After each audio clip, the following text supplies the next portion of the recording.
Step into the darkness where reality blurs and nightmares come alive.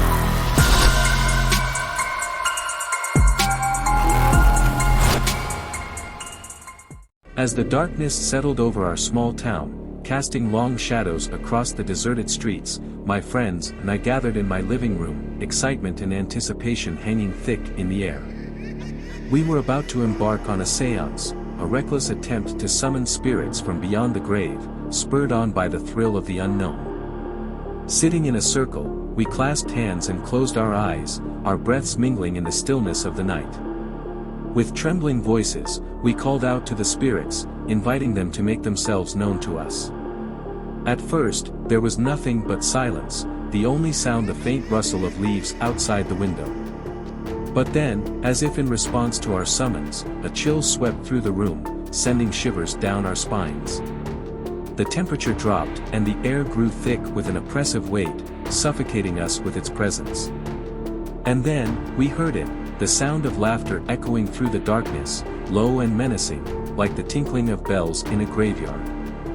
I felt a knot form in the pit of my stomach as the laughter grew louder, closer, until it seemed to surround us on all sides.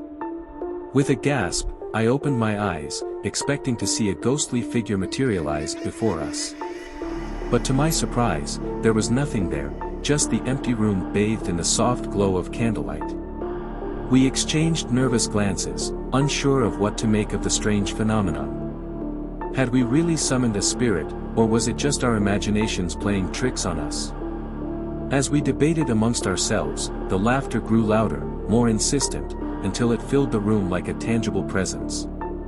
And then, with a sudden burst of movement, the curtains billowed outwards, as if caught in a gust of wind. And there, standing before us in the darkness, was the figure of a clown, a grotesque caricature of humanity, with painted-on smile and eyes that glowed with an otherworldly light. Its laughter reverberated through the room, sending chills down our spines as it fixed its gaze upon us with an intensity that seemed to pierce through to our very souls. Frozen in terror, we watched as the clown began to move towards us, its movements jerky and unnatural, like a marionette being controlled by unseen hands. With each step it took, the laughter grew louder, more maniacal, until it filled the room like a deafening roar. I wanted to run, to flee from the nightmare that had invaded our lives, but I was rooted to the spot, unable to tear my eyes away from the horror before me. And then, with a sudden burst of movement, the clown lunged towards us, its outstretched hand reaching out to grab hold of us with an iron grip. With a cry of terror, we scrambled to our feet and fled from the room, the laughter of the clown echoing in our ears as we ran. We stumbled down the hallway, our hearts pounding in our chests as we searched desperately for a way out of the nightmare that had enveloped us. But no matter where we turned, the clown was always there, its twisted grin and malevolent eyes following us wherever we went.